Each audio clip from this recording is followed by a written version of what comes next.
instruction, golf news, equipment, travel, interviews, course profiles, and more. Your weekly fix of all things golf is about to begin. It's the Flagstick Podcast with your hosts, Jeff Potter and Scott McLeod. Well, welcome everybody to the Flagstick Podcast. I am Jeff Potter, and he's back, and he's Scott McLeod. We do apologize. We missed an episode, but that happens. Scott had to get away to PEI. So we had to miss a little week of podcast, but we're back this week. And this week, the Flagstick Podcast, of course, is presented by Srixon Golf Balls.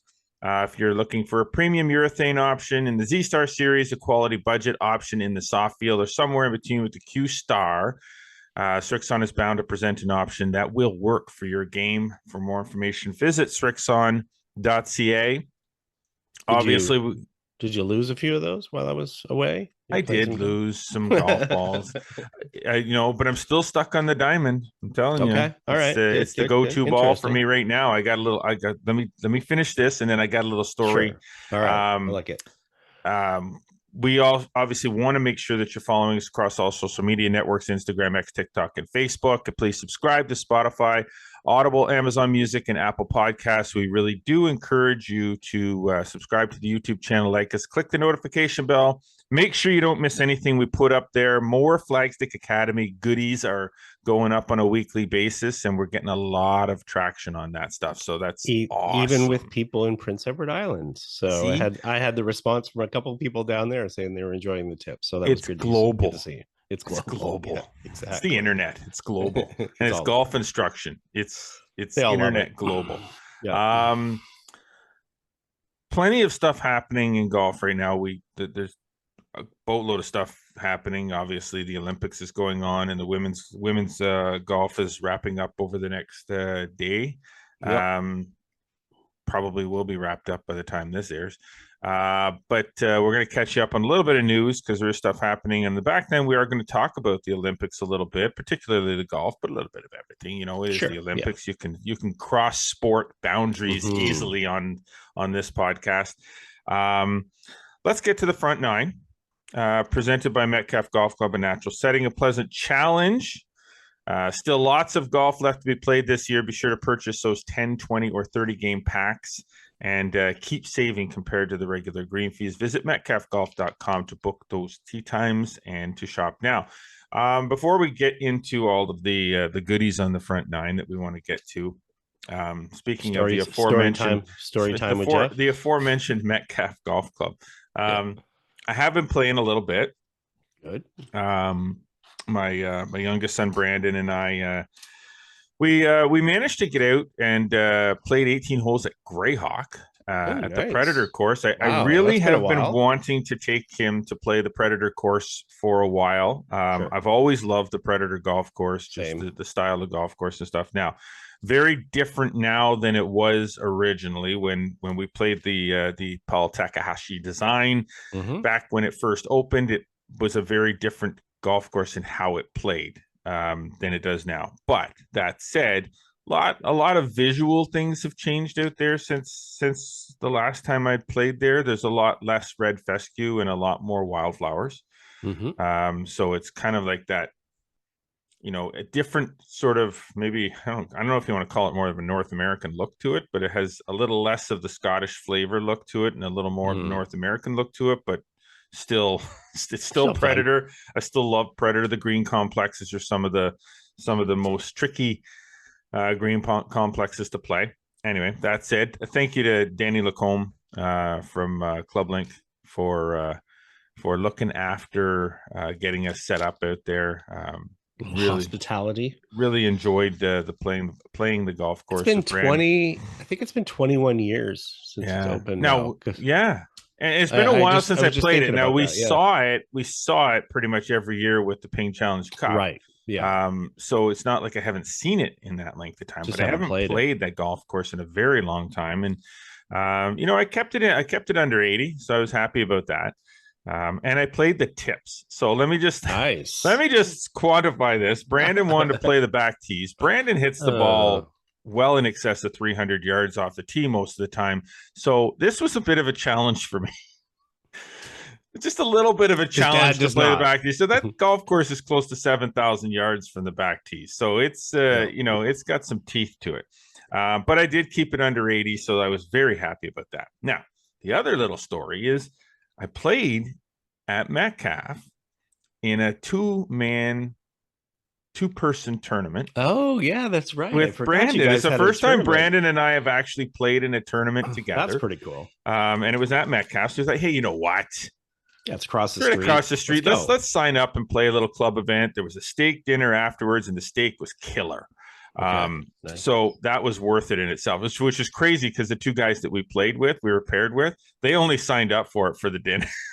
Oh, really? They didn't care about the tournament at all. They actually ended up finishing third in our division.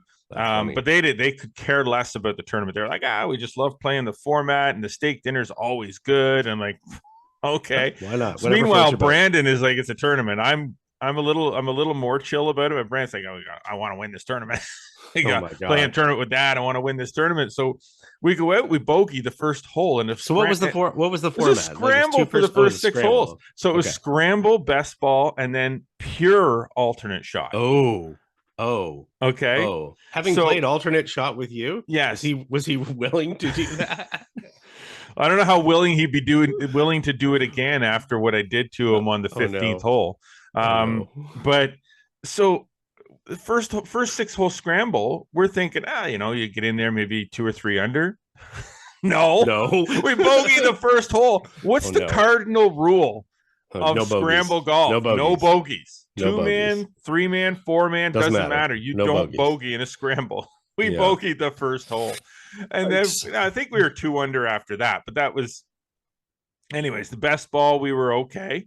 Playing our own ball, we were good. I was hitting the ball really well. So, we were good, and he was pumping it off the tee. And then we get to the alternate shot.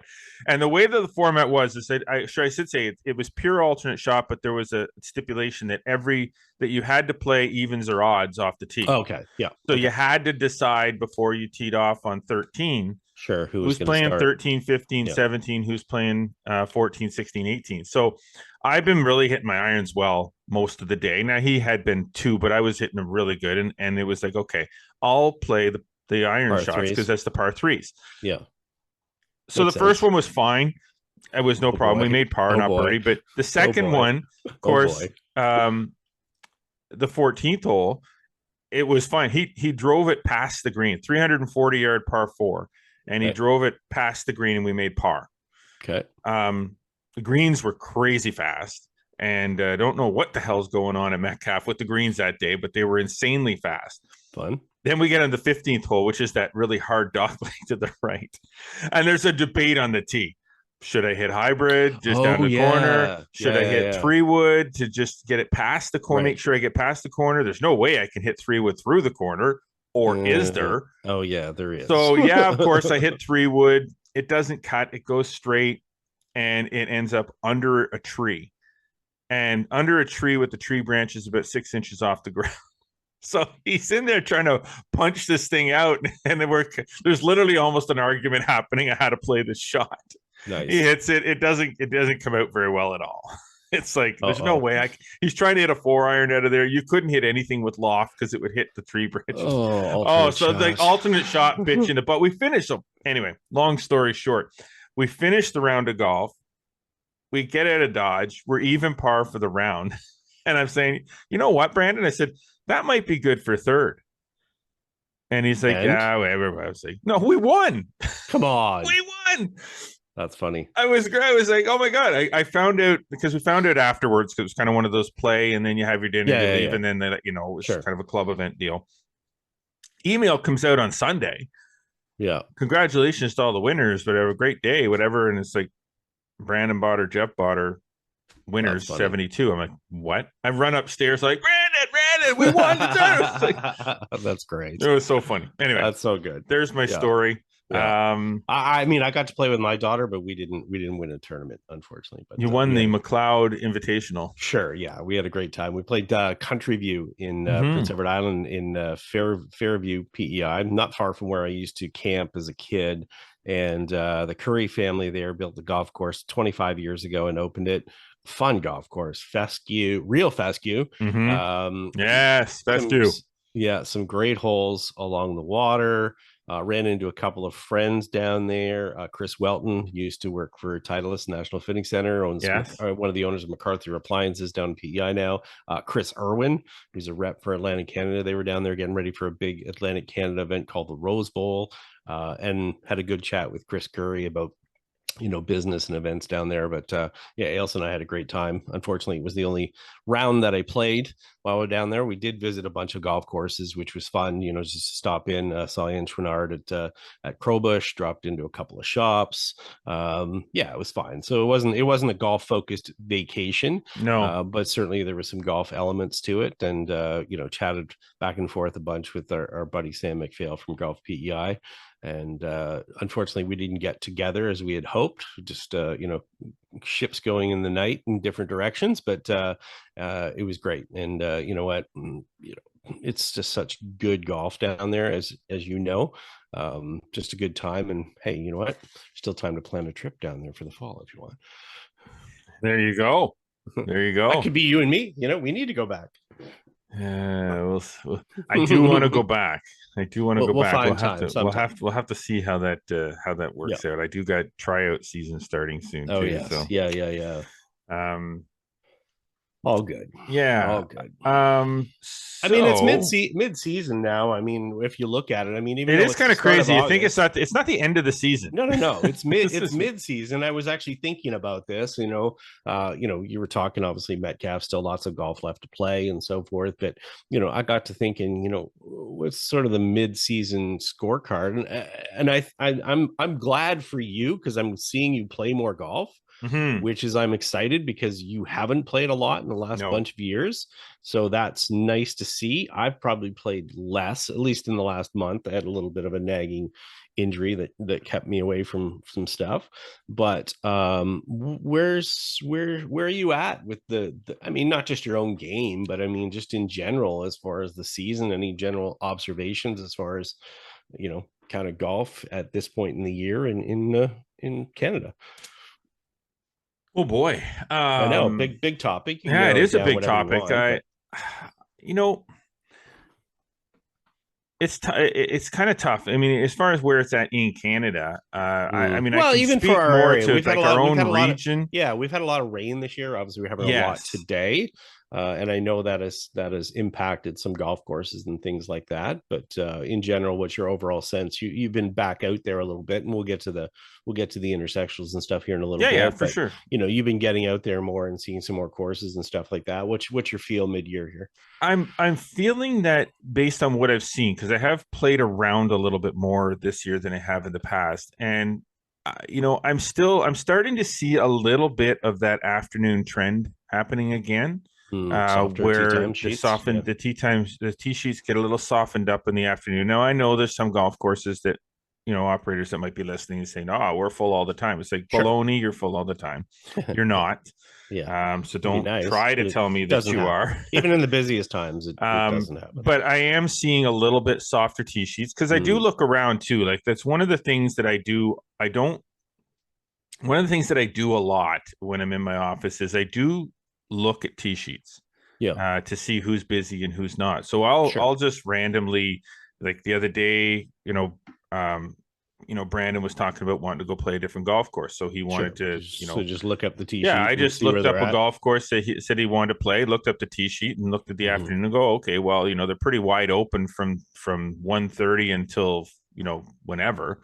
Right. You could probably get out there or, there's a block of tee times between 12 and 2 o'clock that are wide open, and it seems that they're pretty busy after 2, so it must be something going on that night or whatever. Even in Metcalf, I look at the tee sheet, and a lot of afternoons there's a lot of wide open blocks, and then some days those blocks are full and the tee sheet doesn't really start opening up again until like the last tee time will be at 6:30, because that's how I play a lot of my golf right now.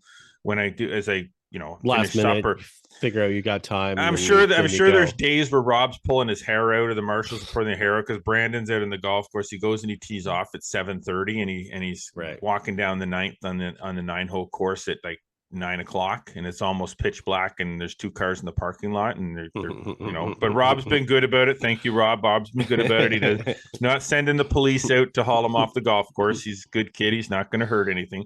But a lot of times, even at that, there's people out on the 14th hole of the 18-hole course that aren't done yet. Right. Yeah. At 8:30 at night. So there's a lot of people, I think, that are trying to squeeze in those twilights. Like that's a trend that I am seeing a little bit of. I see the tee sheets get a little locked up from 4 o'clock on. And I'm wondering if that's people trying to save some money by going out playing the twilights, thinking that they're going to squeeze 18 in after 4 o'clock and save 50%. Yeah, I'm not surprised by that really, because I mean, I'm talking to a few operators in the last little while, especially some ones down east and things like that. I would say dollar volume is up because obviously they've worked to kind of raise their fees and they've come up, which is totally fine or whatever. Their units, as far as number of rounds, even maybe down, weather dependent obviously, but again, you're right, maybe because of those rate raises, some people have decided maybe to play twilight. And again, it's just a shift. It's not good, bad, or anything. It's just a way to you have to sort of manage things. But it would be very interesting, even from the travel aspect of it, just to start monitoring some of the travel locations and stuff. And are they, although their value is up or their dollars are up as far as their overall sales, are their units, where are they at as far as the number of people? And again, that leads to discussions about where the industry is at in 2024 versus previous, and where we're headed for next year. Well, I mean, I like to think too, like when I look at golf and I look at golf courses that play, and I don't know if it's still a staffing issue. I think that there are still some issues with staffing at golf courses. I'd agree. I'd agree. But conditioning, that would be my anecdotal information. Conditioning is not at a level that I think it should be at for what people are paying for golf. Like the bottom line is that no matter what golf course you go to, although I would say Falcon Ridge is probably the exception to this rule. Falcon Ridge, for whatever reason, for whatever reason, I'm sure it's they know what they need and what they need to do as far as the cost of golf goes. They know their business, but their green fees seem to be a little bit lower on a regular basis all the time than some of the other courses. And for that reason, maybe they draw more of that lower price green fee crowd. I don't know. Brandon played Falcon Ridge this week.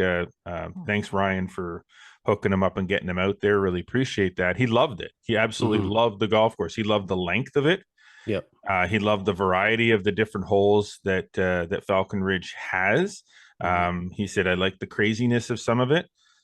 Because I mean, Falcon Ridge does have a couple of kind of crazy holes that you got to navigate through that are just unique and different, and so he liked all of that part of it. So I would say, I mean, I was talking to a general manager on Monday, and we were actually talking a little bit about costs and so forth, and part of the reason a little bit why this particular course has a reduction in staffing a little bit is just because of labor costs, material costs, fertilizer costs, everything has gone up, gas costs, everything. So they're having to monitor kind of their hours a little bit more. They've had to change a little bit of how they're doing their maintenance. So, from the timing of when it happens, they've struggled a little bit with moisture. They've had a lot of rain this year. So it makes it a little bit more difficult from a cutting perspective, it's messed up their schedule and stuff a little bit. So, there's always more than one factor that plays in there. Well, I think it's the factors that we don't get as golfers and as just general public is that we don't really we can sit here and say, well, this is that and this is and we get that from talking to them. Yes, that's where we get it. So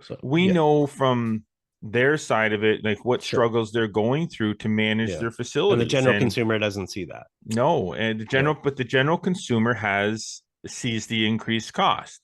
Right. And then based on that, the general consumer has an expectation. Well, if I'm going to pay $60 to play 18 holes here, I expect the fairways to be cut. I expect the tees to be cut. I expect the bunkers to not have grass growing in them. Like the things, I expect that because I'm paying more for the product than I did last year, and I'm more for it than I did the year before, and the year before, and the year before. So the consumer has that expectation, and I get that, and I'm not so sure that's a bad thing that they have that expectation. I just think that from a golf course's perspective, it might not be easy to deliver that expectation just because you're paying $10 more or $5 more for your green fee. If you were paying $20 more for your green fee and they were still getting the same amount of people, then there'd be that much more cash coming in. They'd be able to put more into their maintenance and their maintenance products. And then the level of the product would increase. But then would you be willing to pay $20 or $25 more just to get a better tee deck?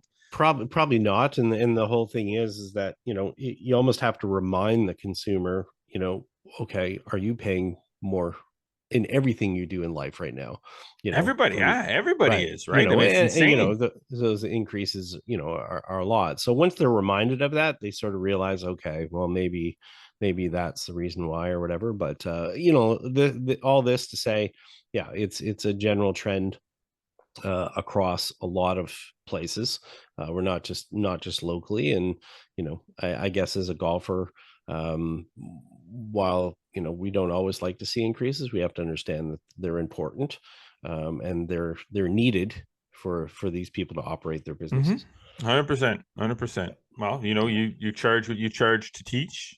Right. I charge what I charge to give instruction on the ice. It costs me more for ice this year than it did last year, so it's going to cost more. Not going down. Nope, not at all. So you're like scrambling. Everyone that is an instructor in the hockey world is scrambling trying to find the best possible ice prices, because that's the only way that you can make money, is to get cheap ice and charge what you normally charge. So and making ice, whether it's the operation of the plants, electricity, costs money too. That's not getting any cheaper anyways. So all right, why don't we get to some other golf here? I mean, as I mentioned, you were we're now involved, and you can explain a little bit more as far as the OVGA junior intersectionals. And while I was, away, you were out. I got to do golf that events, which is well, great. You know what? It was kind of cool because yes, we kind of came. Jim Davidson from the OVGA has been approaching me for a while about getting back involved in the sponsorship of some OVGA golf events, and I've always said that the intersectionals are kind of very, very important to me. And they're universal. They touch a lot of people, right? So obviously we kind of we couldn't do. They already had a sponsor in place for the regular intersectionals, and they have had for a while. So we talked about that in the past, but he mentioned the junior intersectionals was an option, and we were the original big sponsor of the junior intersectionals when the junior intersectionals really started to take off. We sort of became the sponsor. They played for the Flagstick Cup way back. The first time I did it was the Meadows. Wow. And I remember that. It was a long time ago. And we got a new trophy and all this kind of stuff. And then we kind of did that for a while. And then when the new sponsor came in and took over, they took over everything. And we kind of stepped back away from it, and we came back in now, and we sort of started a little bit of a rebrand with the intersectionals, starting with the juniors, created a new logo. It's now the flagstick.com OVGA Junior Intersectionals. This was the first year for it. Was at Hunt Club this year, was the host club for the A division. And there's 4 or 5 divisions, and then there's a Stableford division and so on. But we kind of brought back, we gave some tee gifts to all the players, some nice valuables pouches, some sleeves of balls, nice, just to give them something, here. And we also had those sleeves of balls available to every division across the region that was hosting intersectionals. So amazing. That's what we kind of kicked into, to kind of pump it up a little bit, get the juniors excited about it, get the clubs excited about it, trying to create some excitement around the junior intersectionals, and just see where that goes. This was call it an experimentation year. Super important, juniors. See how this goes. And this is what we are. So I've kind of in my mind made that sort of decision that our focus going forward with tournament sponsorships and things like that outside of our own tournaments is going to be based highly on the juniors. So our involvement with the junior intersectionals, hopefully we can see that continue. We'll see. We have to talk to the OVJ about a partnership there. We want to enhance our position with the Play Junior Golf Tour in 2025. Chris Veldkamp and I are going to have a chat about that. But for now, it's still the Flagstick.com Cup. It's the race to the Flagstick.com Cup that they play for in the Play Junior Golf Tour. You were at Rivendell on Tuesday. The Kevin Dickey Tour Championships coming up on August 19th. I'll be down there for that, as I'm sure you'll be around. And I will. Brandon, my son Brandon, is actually going to play. Cool. His first Play Junior Golf Tour event, so a chance to play Cataraqui too, which is always nice. So this is kind of the direction that we're going now. We got a little bit of time before we have to take a break, but as far as the intersectionals go, this year it was really good. There was a nice little lunch for the players at the course. Hunt Club was a really good host. We did it was a tight good competition run. Yeah, it was very good competition across the board. My immediate observations, maybe a little bit more volunteer help from the host club on site. So I did the scoring, which I wasn't expecting to do, but I was very happy to do. Jim Davidson did the starting and the refereeing on site, and so maybe a couple of more parents come out from the club and maybe do the scoring and be a little bit more on the chaperone side. But I think if there's more and more attention and as you said, kind of ramping up the importance and the significance of this, I think that again, that will draw more people in to, get that, be involved and stuff as well, for sure. Yeah, no, I agree 100%. Yeah, Rivendell was fun. I mean, I don't know if you got some more observations or finished. No. I'll mention Rivendell, but yeah, going out there on Tuesday. I mean, I've been to a number of events this year. Got some nice notes. Actually, I'll pass those on to you. Some nice notes from parents, just thanking us for support, thanking for coming out. It's nice to feel that when you're there as a golfer, that someone's paying attention to you. You're just not out wandering in the wilderness, and that it was nice to get to know some of the kids more, talk to them about some of their experiences, get to know the parents more, act as a little bit of resource. And they're asking about tournaments and different things, but it was fun. It was a great day out there. I think they had 57 kids. Chris does a good job with making a learning experience, and this is really what development tours are about. Kids were learning how to keep score. There was a kid there playing his first 18 ever in his first tournament ever, and shot 106 and had a great time. And his, again, the parents were learning how do these work, and they were all full of questions. And I go back to this all the time.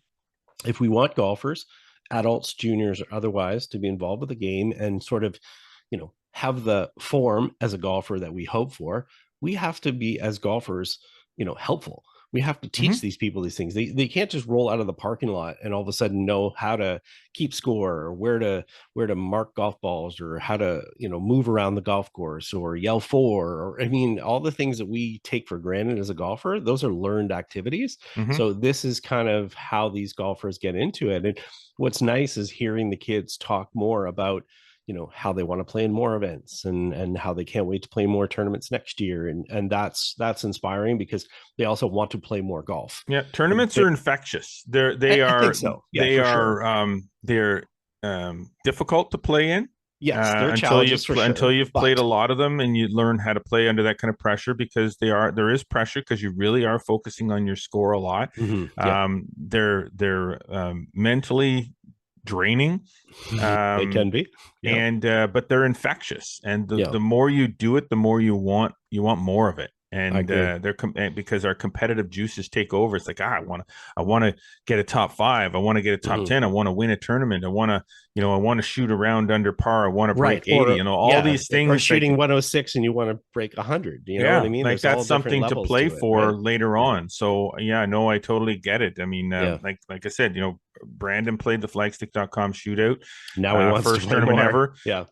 He's kind of got the bug, wants to do a little bit more, and so that's we'll awesome. do another one and see where it goes from there. But I mean, it's good.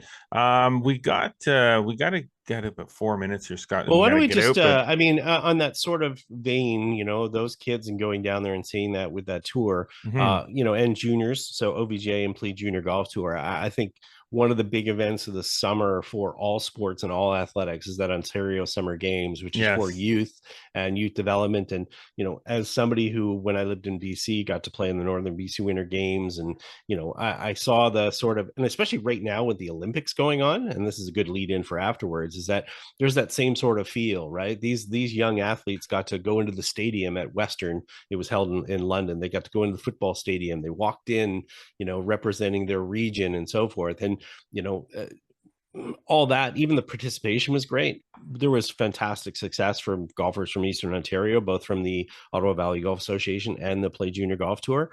Basically, every tour was represented as part of the Summer Games. And, the 2 gold medalists came from this area, Amelia McFarlane, Carter O'Brien.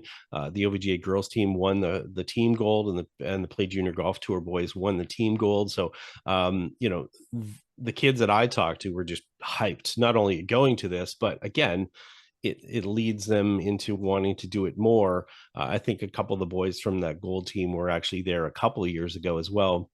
And same thing, they just wanted to go back. So when there's this kind of focus on that youth development, and it's not just elite, you know what I mean? It's the development. It's just as important that the kids are winning the juniors or winning the gold medals as the kids that are finishing 20th and 25th and 30th, because it inspires them to be involved in the game and work a little bit harder for the next time that they have that opportunity. So yeah, exactly. It was good to see, that's for sure. Okay.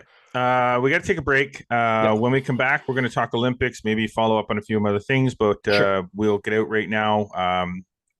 Stay with us. You're listening to watching the Flagstick podcast with Jeff Potter and Scott McLeod.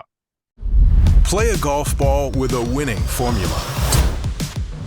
Play speed with the supercharged Fast Layer DG Core. Play spin with groove-grabbing Spin Skin Plus. Play Z-Star, now with 3 Tour Performance models. Whether you're competing for the win or simply want the most from your game, find your winning formula with the all-new Z-Star series, only from Srixon. All right, well, welcome back, everybody, to the Flagstick podcast. I'm Jeff Potter, and yes, he is Scott McLeod, and we're back for the back nine. The back nine, we're going to talk about some Olympics, but the back nine is presented this week by our good friends at Falcon Ridge Golf Club. With 27 holes of fun and challenging golf, great rates, Falcon Ridge Golf Club is a golfing experience you cannot avoid. And the experience is even better by building the first TrackMan range facility in Eastern Ontario. TrackMan Range is all about exciting, easy-to-use features that provide the ultimate range experience for every golfer at every level. That's practice games and virtual golf. To book tee times or to book one of the 10 TrackMan range bays, visit falconridgegolf.ca. And I will tell you that had a good conversation with Ryan Spratt about TrackMan, because it's a new thing for them, and they're doing it. They sort of introduced it after the season had already started, and as he said, there's some growing pains to it. It takes some time to get people to warm up to it. But he says he's really starting to see people gravitate towards wanting to use the TrackMan range a little bit more than the regular range. And that next year, when they sort of ramp up their promotion of it and get the word out a little bit more, I think he expects that they're going to be significantly more busy with the TrackMan range than they are this year. And that's to be expected. I mean, this is new. It's technology. It takes a while for people to kind of get into it a little bit. Once they do, though, I mean, they can't get them off it. No, that's exactly it. They see the benefit of having the data. They get the feedback. It's different than maybe just, standing there and beating a golf ball. There's so many different features that are in this. So a soft opening first. And we've seen that, every facility that's added this across North America, it's the same kind of thing. It just takes a little bit to get people in there. And once they try it out, they're like, oof, okay. I'm not going to just beat balls ever again. I want some feedback. And here's the thing. Here's a really interesting thing. Okay, so indoor golf is not like, this is not indoor golf. Virtual golf is not new. We started playing virtual golf back on the Party machines back beside the old retail store that you owned and that I worked at down in Kingston, and it was called Party Golf, and it's basically just a transferred light that went on to a picture on the screen, and that's how that was the virtual golf, and that was awesome. Everybody's like, oh, this is great. Then out comes the next gen of virtual golf machines, but now it's the same kind of thing. Once you've played virtual golf on a TrackMan or a Flight Scope or Foresight or any of these new HD, high-end technologies, and then you go to an indoor golf facility that has older sims or just a net it's like it's like, well, this is kind of lame. It's like if you went back and had a standard definition TV versus a 4K TV, the experience, all of a sudden you go back, you're like, oh, I would be fine with this at that time. But once you go ahead and you push ahead into the new stuff, when you go back and look at the old stuff, it's like, I don't think so. So anyway, yeah, it's fine. Okay. So let's talk Olympics, because that's what's happening right now. It's almost over, but it's still going on. Golf's still going on. I just noticed that Brooke shot 5 under today. Yep, 67, moved herself up there a bit. And into the top 20. The race 20. is getting tighter for sure. So I think she's T11 last I looked. So that's a good thing. We'll see what round 4 brings, but at least she put in a good round and launched up the leaderboard a little bit. But that said, kind of brings us to discussion of coverage and whatnot. And you and I were talking off the air a little bit about this, and it took me a while as I'm not an Olympic enthusiast, but I do like to watch different events. I like the track. Same. Not a big, I watch a little bit of the swimming, not a huge watcher of volleyball and I guess the big thing with Olympics is you get to see sports that you don't normally watch, and it's it comes into your eye line whether you want it or not. And I want to see them. I want to see pistol shooting, and I want to see archery, and I want to see not a big gymnastics guy, so didn't really buy into all the hype about that. But some people like gymnastics, and it's not on TV all the time. So, but I know people were disappointed. Oh, the coverage sucks. The coverage sucks. I can't watch the event I want. But then we talked about this. Say, well, CBC Gem for us in Canada, CBC Gem was, I didn't know it was free. So I wasn't about to go and subscribe to something so that I could watch the Olympics. I was like, okay, I'm not paying for that. And CBC Gem for people it's an online app streaming service. Obviously complements what we get on a broadcast level. I mean, obviously you can stream it onto your TV, but it's usually, not a lot of people are in the realm of using it all the time. So you're right. A lot of people just don't know it was free in this situation. No, and I'm kind of one of those people during the day, Monday to Friday at least, and even Saturday and Sunday, I sit from a computer a lot, working. That's where I do my work. I have two or three screens in here. I would always golf always on the left screen, work on the right screen. I would love to have done that right off the bat. And then once I knew, I'm like, oh, damn. Okay. Yeah. So then that's when I started watching the men's golf. I started seeing the last couple of rounds of it and all the other events, because I like to watch the BMX racing. I like stuff that's the quick. I like stuff that's quick, like that rock climbing stuff. I thought that was just the coolest thing. Oh my God, the boulder climbing. Yeah. That was so cool, especially when they show the camera angles where the guy or the girl literally hanging on to these artificial rocks upside down. That's and amazing. They're like doing, it's just so cool. Yeah. And then the speed climbing where they climb up this friggin' 60-foot wall in 4 seconds. Lots of different things. Different things. Yeah, I think we saw that as well. I mean, a lot of people weren't aware of that. And unfortunately, the way the rights work here in Canada with CBC holding the rights, we don't get the normal stuff that carries over from the US. Well, we don't get the Golf Channel. We don't get the TSN coverage that slips over from ESPN and things like that. Exactly. But hey, it's all good. We figured it out. Yeah. Hopefully others have figured it out. Yeah, and it caused some turmoil for a few people, especially, we'll see maybe an older crowd who doesn't do as much streaming or things like that.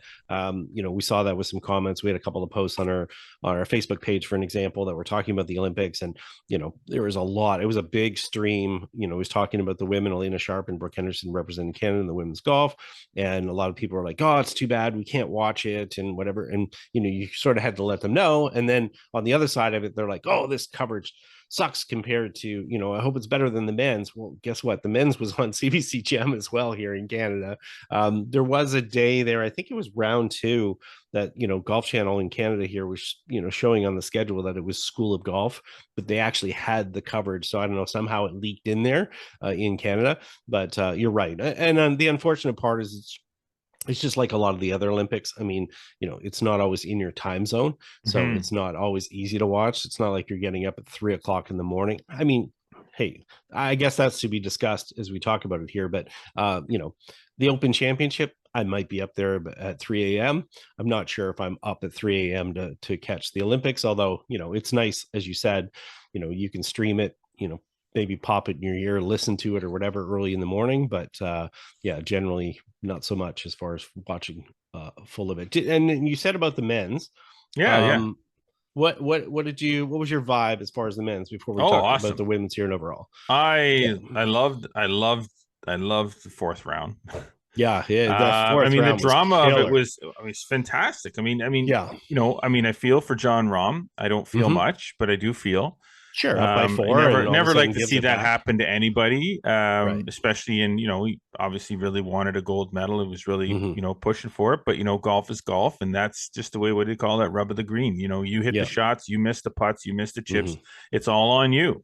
So if you collapsed, you collapsed. And Scheffler, and Scheffler did not collapse. Yeah. I mean, which was funny because here's the thing. I was sitting there watching that sort of last that final 9. I didn't watch the whole 4th round, but we turned it on and streamed it on the Gem.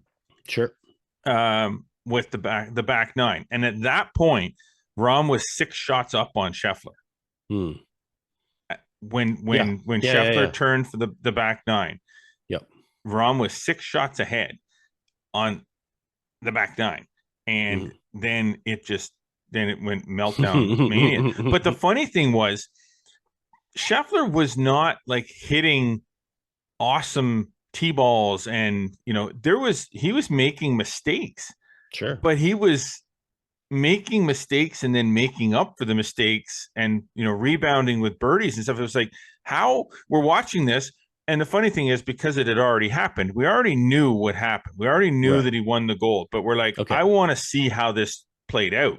Okay, so you're watching it afterwards. So we're going back and watching the whole thing as it played out, just watching. And as we're watching, we're like, well, when does it happen? Because this wasn't happening. Like it wasn't like all of a sudden Scheffler was just birdieing everything, and it was just like this exciting. Like, it was weird because it felt like Scheffler wasn't doing anything spectacular, but he was.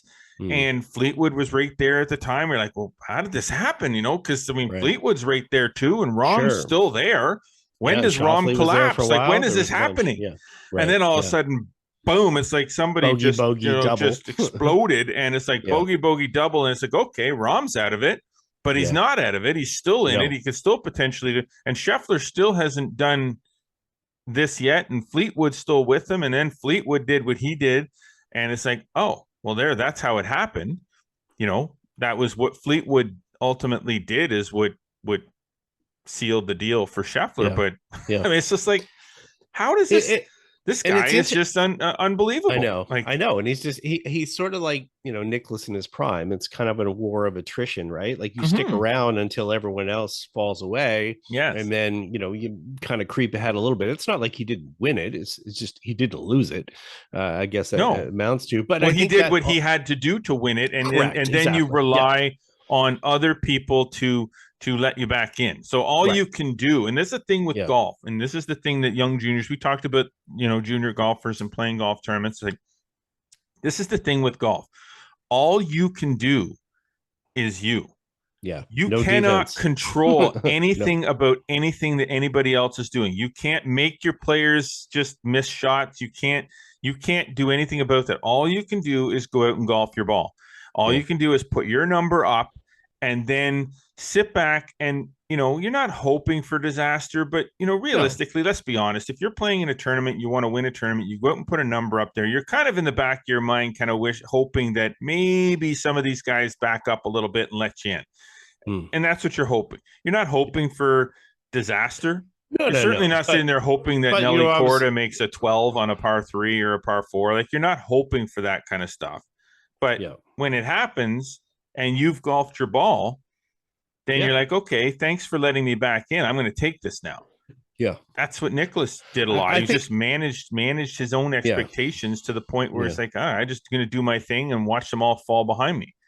Yeah, I think what was cool though, on top of that as well, is just the crowd support. You know, they had 25,000 people out there. There was just that added a lot of energy to it. Now, I will say I'm not a huge fan of the Golf National, which has been used for a lot of different, events, Ryder Cup and stuff like this. But in this circumstance, it's kind of what you sort of what don't need. You like about it? I kind of disagree. I like no, what is it that you like? Let me explain. As far as a golf course, from a architecture to go play every day, stuff like that, it's not my style preference as far as a golf course. It's more of a TPC Sawgrass kind of style. There's tons of water out there and so forth. But what I'm saying though is I don't like the course, but I like it for this event. I like to have some volatility, which is what this golf course provides, because there is so much water and it's fraught with kind of danger, that it's very defined as far as what's good or what's a disaster. Because if all of a sudden you don't have the water here on a lot of these holes, if you miss a shot, you just recover whatever. So it's very penal in that aspect of it. So as a result of it, that's what happened as far as the drama. And we're even seeing that on the LPGA side of it. The players know that they have to hit fairways as much as possible. So what I'm saying is that I don't like the style of golf course for aesthetics standpoint from a playing, but yes, from a suitability for this type of competition, I think it's really puts a lot of pressure onto an environment that requires a lot of pressure and has even more pressure because it's way different than a normal golf tournament where, and Brooke said it the other day, you go and you finish top 10 in a tournament and you feel like you've done okay. This one only basically you have gold, silver, bronze, and nothing else really matters. Yes, exactly. It's kind of like the Ricky Bobby. If you're not first, you're last, right? So So, and in this case, if you're not first, second, or third, then you're an also ran, and it doesn't really matter. You've got a beautiful Olympic experience, but you're going home. You're going home without a check. You're going home without a medal. I don't think a lot of players are going home, and while maybe their supporters and stuff kind of look at it, and certainly they should take some pride in obviously being there and so forth. But I don't think any player is going to be out there bragging that they finished 32nd at the Olympics. No. Maybe if you finish 4th or 5th, you're like close to the podium. Yeah, you're in the mix. You're contending. But, I mean, if you're John Rahm, you're not boasting about not finishing 1, 2, or 3 because you basically crap the bed. Yeah. And I also think that leads to a different mindset. And, we'll see that tomorrow with the women, but we also saw it for the men. There's probably some situations, especially in a golf course where you have, a par 5 on the last hole where, Brooke in the second round, makes eagle, kind of end the round. Like you're never sort of out of it, but you can blow yourself out of it really quickly. So you have to think of like the mindset for this is it is all or nothing, much like it is in a lot of the other sports, right? So in this situation, it's suitable for that. And I think there's a different energy with this, and the players have said it as well. I mean, when we came back at Rio, it was the first time having the golf back. It was a little bit flat. There wasn't a lot. People didn't know how it was going to play out and so forth. Tokyo, COVID, no spectators, didn't have the energy. This is finally kind of the Olympic golf that we sort of hoped and expected. Yes, and it was we might see with the crowds, with the golf course the way it is, with the kind of that, we'll call it more of a major type pressure, versus maybe what we saw before, which felt a little bit more exhibition like, which is what I talked to when I talked to some players and talked to some caddies and stuff like that. It just didn't have the buzz, whereas I think now it's finally got the buzz. And going into LA, where you're going to see the golf, there, it's going to be really happening, especially when we're in a North American market and stuff like that. Where are they going to play that? Riviera. They're going to play it at Riviera. Okay, I wasn't sure if they go there or they go to LA Country Club. Yeah, so even better as far as that's concerned. So yeah, I think it's Riviera. All right, well, that's cool. So. Okay, so let's look at this. We both agree. Nice, exciting finish. Great to see Scheffler win. frankly. No, honestly, I'm good with all three. I mean, if I could have scripted it up, I would say, you know what, I'll take those three. And every Scheffler, day, Fleetwood, Matsuyama, boom. Yeah, exactly. Awesome. International flavor all around. Totally. Would have been nice if it was a Canadian in there, but hey, whatever. Of course. Let's just have a quick chat about the format, because this is something that I kind of would like to see. Little change. I'd like to see a team component to it. I would like to see, first of all, here's a take that I have, and I totally understand. Well, you know what? No, I don't understand. I understand that there are criteria and why this happened, but there is no reason whatsoever why the U.S. should have had 4 people in that tournament and every other country had 2. I understand the top. Like, the reason they had 4 was because they had 4 guys in the top 10 or whatever it is that they do their world rankings. But there should have been a limit to only 2.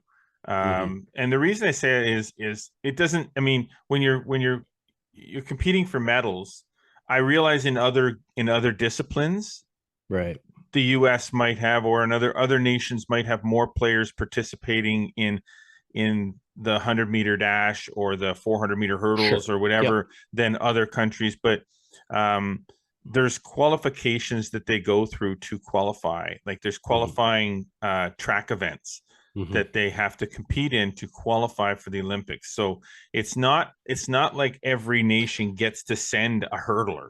It's you go to it. There's an Olympic you have to meet an Olympic standard. Yes, if you meet the Olympic standard, then great. So in golf, what I would like to see, maybe in 4 years, maybe they do it in 4 years, maybe they don't, but 2 per nation.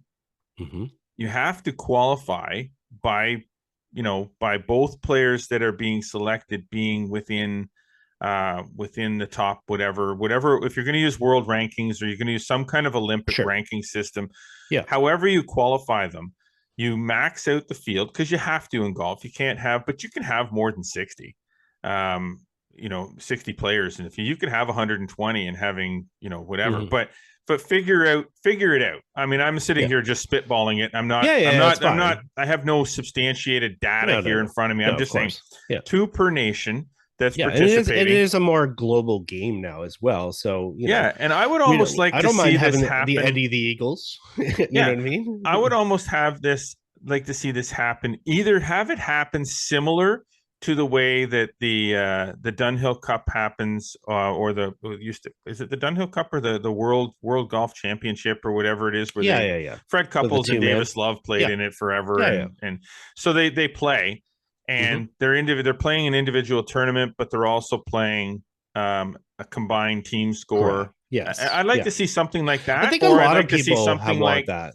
Let's play a 4-round individual tournament, and then let's play that, and then when that's done, then I'd like to see them go out in twosomes, or foursomes, like they do the Ryder Cup, and play not a head-to-head, but play a best ball.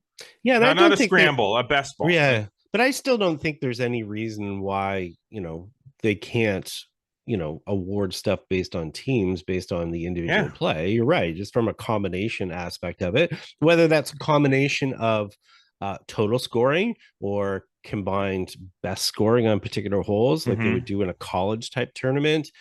There's different ways, and I think the players have talked about it as well, but not with 4. Like, you can't have 4 players and say, we're going to count our best 2. No, I'm not saying that. I'm saying 2 max per team. But I would say that it's been mentioned by a number of players is that while they go there and they say, I'm a member of Team USA or I'm Team Canada or whatever, are they really a team if they're playing individually? So they're a member overall. But I'm going to say that if you talk to Corey and Nick and on Canadian wise, or Elena and Brooke, they would like to be playing with each other, not just because basically in this they're playing against each other more than anything. Exactly. But that's the same thing with sprinting. They of course. They do their individual, and then they do the relay.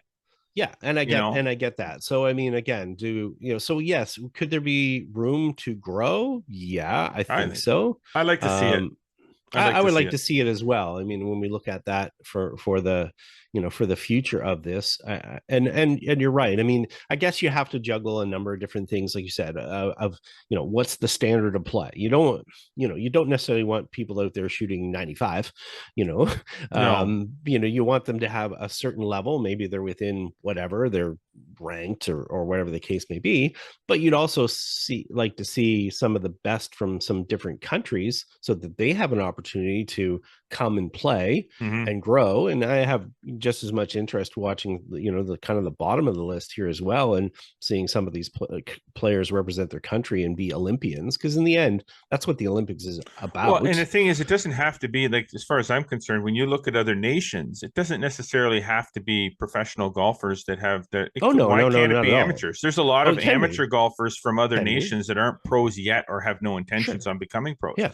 They could have an amateur and a pro playing together as a part of a team event. Like there has to be a criteria. There's no limitation on that. There's no limitation. There has to be a criteria that they can work with, but there also has to be a limitation to the point where you can only, for a golf tournament, you can really only have a certain number of players in a field. So they've got to set that field size and it's like work backwards. Okay, how big can the field be?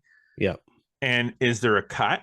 And if they don't need to have a cut, but how big can that field be? And then, okay, what's the criteria for filling that field if we have a maximum number of 2 players per nation? And a nation can decide to put a team into the competition, right? So like, it's like maybe there's a really good golfer from, a nation that doesn't have a lot of golfers, and they have one really good one, but they don't have 2. Well, then that one really good one can come and can participate in the individual competition, but then not necessarily compete in the team competition. The same thing happens in track. You might have a guy who's a really fast runner, and that nation doesn't have 3 more fast runners. Sure. So they don't participate in the relay, but they do participate in the individual. Like the winner from Botswana who won the 200 in the men's, right? Exactly. So there's no 4x200 men's relay for that nation. But there's an individual. So there's a criteria there, and there's a nation expectation that I can have a single individual participate in the men's competition or the women's competition. But that doesn't mean that I have to have a second person participate. Right. Yeah, I think you can still have the best. Some people will argue that, hey, it should be the 60 best players in the world, no matter what. This is Olympics. Not really what. That's exactly. So I think that has to be brought in and thought about, is that, you're here to compete against other nations and to represent the nation. So it's not of just going deep within those nations. So now when we start to talk about formats and stuff like that, do you see any other things that could happen? I mean, there's lots of different ways to go about it. And we're not advocating that it has to be one way or the other, but we're seeing adaptions now with, rugby sevens, 3-on-3 basketball, all sorts of different things. Do you see the need, or would there be something fun that could add to the golf event that could, be different, or do you think it's even necessary? Okay. So for those listening, I'm probably going to take some heat for this, and I guess I'm just going to have to take the heat. As far as things like 3x3 basketball and these adapted events, or these I'm not a big fan. I don't understand what the necessity is. I mean, basketball, why do you have to have 3? That was like saying, okay, well, we have Olympic hockey. Well, let's have 3-on-3 hockey in the Olympics. I think that's stupid. I don't see the point. We're tested. Hockey as a team sport that's tested as a team game amongst players. To have a 3-on-3 or a 4-on-4, like 3-on-3 hockey, I think that would be kind of a novelty thing. I think it's kind of ridiculous. I don't like the 3-on-3 basketball. I don't get it. It's like playing playground basketball in the Olympics. It's a different skill set. I don't like it. To me, that's like having a long drive competition in the Olympics. I don't like that either. I know it's a skill, but is it an Olympic sport? What qualifies as an Olympic sport? I mean, that's the thing. They got breakdancing in the Olympics. I mean, exactly. Yeah, I get it, but you have a discipline. Okay, so basketball is a discipline in the Olympics. That's the discipline. 3-on-3 basketball is still basketball. It's not changing the game of basketball. Like they're still playing basketball. Right. It's a different way of playing it, but they're still playing basketball. When you're talking about, much like there's variations in cycling disciplines and stuff like that. So I mean, but again, it's a case of, what has popularity, I guess. I don't know where they're trying to go with certain things. I don't know. I like to see new sports come in. I mean, I was really like BMX racing. I was excited to see that come in. Skate parking. I get that. I'm not, I mean, I skateboarding and all that. It seems like, well, they got their own thing, but that's not true. It's a sport. They train hard for this. It's not just a bunch of kids going out and farting around on their BMX bikes or their skateboards, learning some tricks. Like the breaking. They work hard at it. And the breakdancing is kind of the same way. Again, it's like you have to kind of adapt to the modern times and the audience that's out there. Track and field is always going to be like a locked in. That's the Olympics, because track and field, that is the Olympics. That's what it was. That's so. But these other ones coming in, I'm fine with a lot of them coming in. All these other disciplines like the breakdancing, and at one point they had ballroom dancing, which is kind of weird, but I get it. I'm all for that. But when you start taking a sport like golf and adapting it to adding other elements like a par 3 competition or I just no, I'm not a fan of that. I mean, I could be wrong, but it's just an opinion. Yeah. I mean, it's not, I guess it really comes down to, as we look and things evolve. Again, I don't have a set opinion one way or the other on this particular thing. I just wanted to kind of put it out there, and people can contribute if they want. I'd love to hear some responses from people of, what do they think? Maybe it's long drive. Maybe it's, short game stuff. Maybe, who knows? I guess in the end, it's like everything else when they're exploring it for the Olympics. They have a bunch of test sports that they trial them out. They see if it's suitable, see if what the interest levels are. Some stuff's going to wither and die on the vine for sure. But again, it's like, okay, is there enough people in the world that are competing in this? I mean, that's the other side of it as well. Is that if you introduce a sport and there's only 8 or 9 countries participating in that activity, well, it's really not so great as far as from Olympics. Yes, it may inspire people from other countries to try to take up that sport, but if it's already not popular enough, that should it really be an Olympic level sport? So I think the ones that recognize as much, I don't know, it's hard to say, because disciplines within sports obviously recognize particular skill sets for sure. So it's hard to break down even something like golf into other particular skills to make it worthy. While we go back and look at competitions like, I'll go back to the original Canadian Open. The original Canadian Open had a driving and chipping contest that was part of it. That was, they had trophies and contests that were part of it. So, but does it necessarily mean we have to do that? No. Well, you know what? You look at something like drive, chip, and putt. Okay. Correct. So yes, there's a good example. So long drive, I get that. But let's look at drive, chip, and putt as you got one individual participating in 3 disciplines within the realm of golf. And they have basically a drive, chip, and putt contest. And it's, I mean, there's probably a way to make, and that would be something that you could train for as an athlete to become good at all 3 disciplines. It's outside of scoring. It's more about and skill set. It's not one discipline or another. It's 3 disciplines. That's a great example. I could see that as you know what? Now that I think about it, I could see that as potentially. Now, how do you do qualification for that? That's going to be up to the Olympic Committee to come up with a way that you have to qualify. You can't, because you can't just say, okay, well, Scotty Scheffler is going to be our guy, or this guy. You have to earn that spot, which is obviously what they've developed and I think that's part of it, is they have to develop momentum within the particular sport. They have to grow it as it is. Well, it doesn't exist as it is, right? So you would be adding something. So anybody that's got a boatload of money that wants to start a sport, like a tour, there you go. You got a drive, chip, and putt tour. License that from Augusta National. I'm sure that won't cost you any money. And maybe you can launch a drive, chip, and putt tour across North America and then turn it into an Olympic sport. And look at you. Well, I think that's setting the tone. I think that's where things sort of have to go, though, is it's got to drive some popularity, especially and be familiar, or chip and putt some popularity.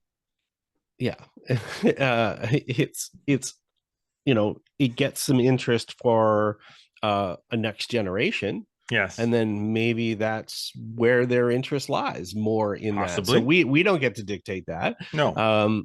But yeah, I think there's something that has already got a worldwide stage that, right now it's currently most people that play in it are obviously, the qualifying is all held in the US, and we do have international people that, competitors that come and compete, including some Canadians and stuff like that. And I'm sure they want to see that grow to a wider stage. And you're right, maybe at some point that's something that blends in. So who knows? We're going to do it, Scott. We're going to do it. It's the Flagstick.com Drive, Chip, and Putt Tour. We can't call it Drive, Chip, and Putt because we'll probably get sued by Augusta National for something. They have enough lawyers that are members there. We probably won't make it through the week, but we'll come up with a new name for it. And it'll be the Flagstick.com and then it'll be an Olympic sport, and you and I will go down in history. All right. Anyways, it's an interesting conversation, and something it would be very interesting to hear feedback from people on that. But overall, I think Olympic golf is finally coming into its own. Yes. After returning, and I think this one has been eminently successful, and I think we'll see a good finish here with the women's competition. And overall, I don't think there's a lot to be negative about as far as golf in the Olympics. Beautiful. So you heard it here first. Drive, chip, and putt in the Olympics. 3x3 basketball out. That could be it. That could be. Now everybody's gonna be mad at me that likes basketball, but I'm sorry. I like golf. All good. All right. Well, why don't we end it there, Scott? I know we got probably a ton more things we can talk about, but we'll just move that to episode 94. We're getting close to 100. We got to start planning. Got to start planning, sir. What's going to be 100? It's going to be epic. It's going to be epic. Okay. So we're done. We're done for today. We're done for this week. We're done for this episode, and we're not done forever though. Good show, man. Welcome back. Nice to have you back on the air with me. And I'm looking forward to getting at this again next week. But that's it for this week. Thank you to all of our sponsors, Metcalf Golf Club, Falcon Ridge Golf Club, and our presenting sponsor, of course, Srixon Golf Balls. Whether you're looking for a premium urethane option in the Z-Star series, a quality budget option in the soft feel, or somewhere in between the Q-Star Tour, Srixon Golf is bound to present an option that will work for your game. For more information, visit srixon.ca. While we certainly do hope that you're enjoying what you're watching and listening here, be sure to follow us across all social media networks, Instagram, X, and Facebook, and subscribe on Spotify, Audible, Amazon Music, and Apple Podcasts. Do not forget to subscribe to the YouTube channel. Tons of stuff getting up there. Like us and click that notification bell to make sure you never miss anything we put up there. Maybe even a live show sometime. So maybe don't miss that. Get over to flagstick.com for more amazing golf content delivered every single day. Subscribe to our Flagstick Digest newsletter. It's free, it's fun, it's full, it's great. And you'll get great content delivered to your inbox 3 times a week. Well, as always, we do appreciate you tuning in, but until next week, I am Jeff Botter. And I'm Scott McLeod. Remember, always go for the stick.